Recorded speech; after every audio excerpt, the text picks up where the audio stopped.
Hello and welcome to the Intentional Brief, your weekly video update on the one big thing in cybersecurity news for middle market companies, their investors, and executive teams. I'm your host, Shay Colson, managing partner at Intentional Cybersecurity, and you can find us online at intentionalcyber.com. Today is Monday, May 18th, 2026, and it's time for an update episode, or something that my kids will tell you I call natural consequences. So right at the top, I think worth mentioning for posterity that the war in Iran continues, with the Strait of Hormuz still being closed. Beyond that, though, plenty of new movement on items we previously discussed on the show before, so let's jump right in, and we'll start with canvas maker Instructure, who disclosed last week on their incident page that Instructure reached an agreement with the unauthorized actor involved in this incident. In layman's terms, this means they paid the ransom, either Instructure paid or more likely perhaps their insurance company paid. As part of this agreement, Instructure claims that, quote, the data was returned to us, we received digital confirmation of data destruction, we have been informed that no Instructure customers will be extorted as a result of this incident, publicly or otherwise, and this agreement covers all impacted Instructure customers, and there is no need for individual customers to attempt to engage with the unauthorized actor, unquote. So if you give them the benefit of the doubt in this view, they not only prevented the disclosure of the data, but also negotiated an agreement that covered all the schools and students involved. So kudos to them, I think, on that, if you're looking for the positive view. On the other hand, the U.S. government is reportedly seeking testimony from Instructure leadership on the breach already, which shouldn't be a surprise. And for their part, the ransomware gang behind the attack, Shiny Hunters, had to post a note on their own leak page saying, "We have nothing to add or comment on regarding the recent situation at the LMS company. If you are an impacted institution, we are not seeking your money. Please halt all attempts to reach out to us. The matter has been resolved." So I think this is a little odd, to say the least, but here we are in the year of our Lord 2026 with a PR campaign from a ransomware gang. Given the influx of likely new cash or Bitcoin or some other untraceable currency that Shiny Hunters had, I would expect them to either do one of two things. One, ramp up their operations considerably now that they've got this new capital, or cash out and go dark. But it is hard to imagine that they do something in between. I think they're going to end up on one of those two ends.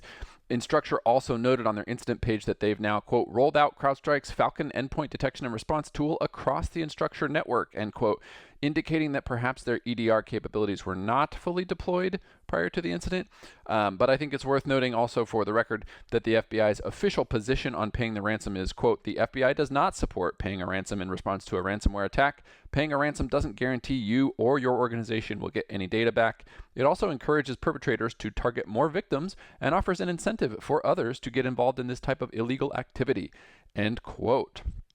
In other news, other ransomware victims continue to feel the impact of their own incidents, with Jaguar Land Rover announcing an annual profit number that has fallen 99% since last year due to both the ransomware attack and the tariffs imposed by the U.S. Obviously, not all of this drop is due to the cyber attack, but it's hard to imagine that it wasn't one of the primary drivers given their extended downtime. Meanwhile, we continue to see news about the capabilities of the AI models in finding cybersecurity vulnerabilities, with both Anthropic and OpenAI security models working well beyond existing benchmarks.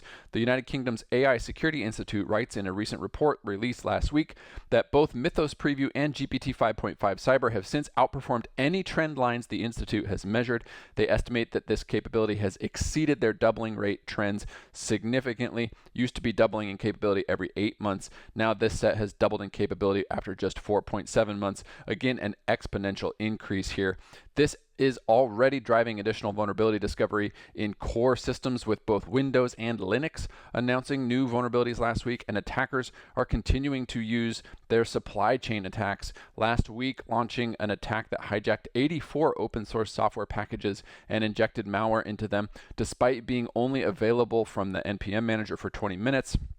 They impacted tons of organizations, including OpenAI, and got a foothold on 2 developer machines, and the attackers have since open sourced their attack code. So I would say we're going to see more of this, not less. I know it feels like there is a ton going on out there, because there is, and this trend is going to continue. So we need to find ways to adapt to this new normal, because I just don't see it decreasing anytime soon.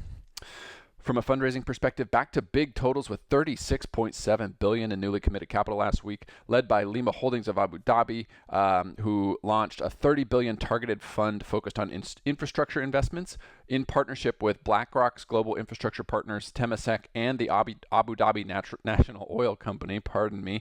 So we're seeing big raises there. We're coming up quickly on the $200 billion mark for the quarter with a month and a half to go, and we have SpaceX's long-awaited IPO rumored to come as soon as Wednesday, and these numbers just seem to keep getting bigger. A reminder that you can find links to all the articles we talked about in the comments section below. You can find back issues and written transcripts of these videos at intentionalcyber.com, and we will see you next week for another edition of the Intentional Brief.